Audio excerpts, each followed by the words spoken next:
Bon, et à ce stade-là, comment vous faites si vous voulez utiliser la couche alpha bleu copie en tant que sélection? Ben oui, vous réactivez le travail sur RVB, et puis vous faites CTRL-clic sur la couche. Ou alors menu sélection, récupérer la sélection, mais autant utiliser le raccourci. CTRL-clic sur la vignette de la couche bleu copie. Et les parties claires font les zones sélectionnées. Les parties foncées, ça ne sélectionne pas.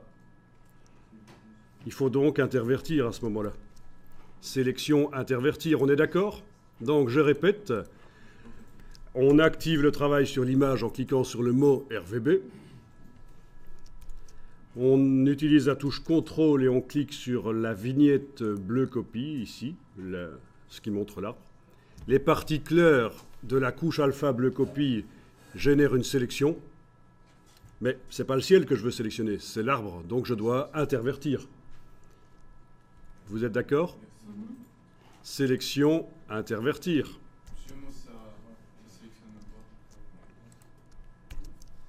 Bon, ben alors dites-moi, puisque vous avez déjà utilisé cette technique qui consiste à dupliquer une des couches, celle dans laquelle le sujet se détache le mieux du reste, qu'est-ce que vous faites après? Ah, vous prenez l'option améliorer le contour.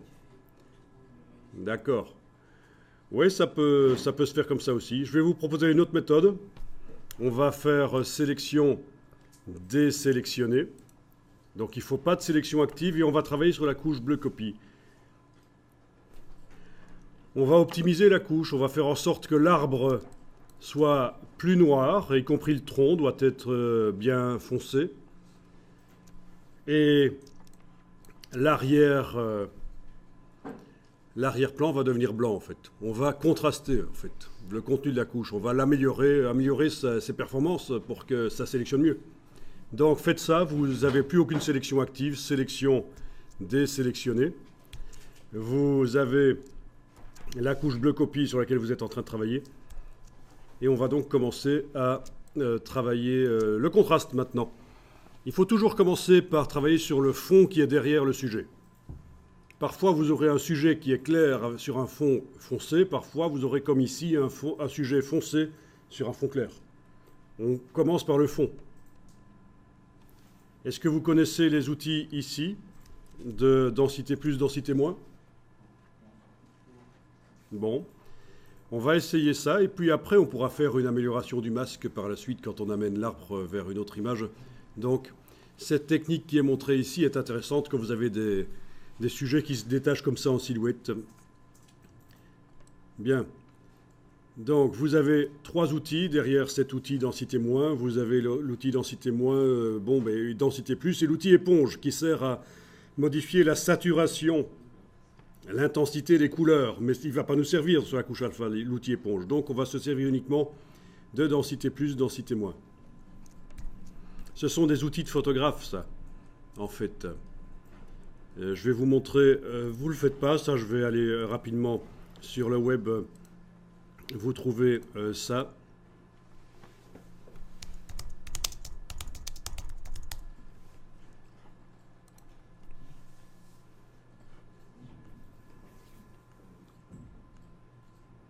Ok.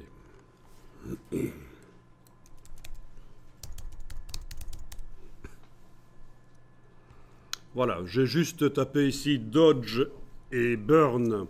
J'ai inscrit Wikipédia parce que je voulais trouver des schémas qui sont sur Wikipédia. Dodge et Burn, c'est le nom des outils densité moins, densité plus en fait, en anglais. Il y en a qui connaissent l'origine de ces outils, au fait, avant que je montre? Non? Est-ce que vous faites de la photographie analogique traditionnelle? Parce qu'en fait, Photoshop est la transposition de techniques qui existaient avant l'ordinateur. Vous connaissez le principe du négatif qu'on projette sur un papier sensible dans le labo? Ouais, ils font ça en deuxième degré. Eh ben voilà. Troisième et quatrième, mais il y en a... Bon, ben ça c'est l'outil qui sert à empêcher que la lumière arrive à certains endroits. Sur le papier, vous voyez, on a sur le dessus, au bout des pointillés, on a le négatif avec la lumière qui passe à travers le négatif. Là, c'est le papier photosensible, bien sûr. Et vous avez cette tige avec le disque. C'est l'outil qu'on voyait dans Photoshop, ça. Ça empêche que la lumière arrive sur le papier, donc ça devrait assombrir, sauf qu'on travaille en négatif, donc ça éclaircit. C'est ça la subtilité.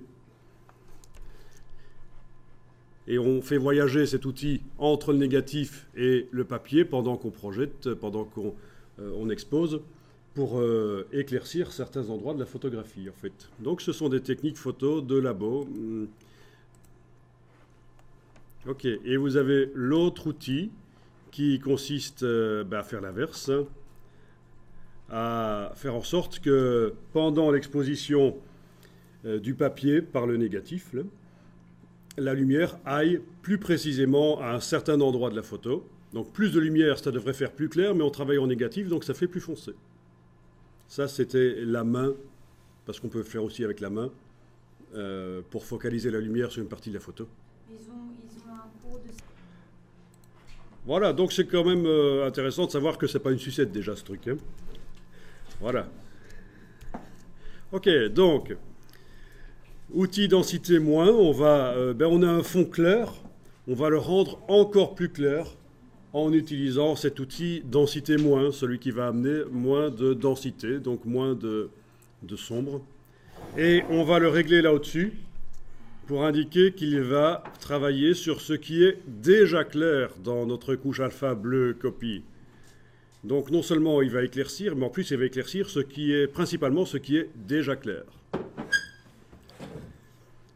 L'exposition, vous pouvez faire passer ça à peu près à 25%, à peu près, parce que 50% ça va trop vite. Vous êtes bien en train de travailler sur bleu copie.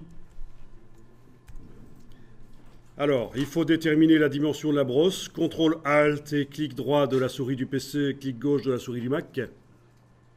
C'est comme la fois passée, CTRL ALT sur le clavier et clic droit du PC, clic gauche du Mac. Prenez une brosse large. Ça ne sert à rien de travailler avec une toute petite brosse. C'est souvent pire que mieux dans Photoshop quand on travaille avec une toute petite brosse.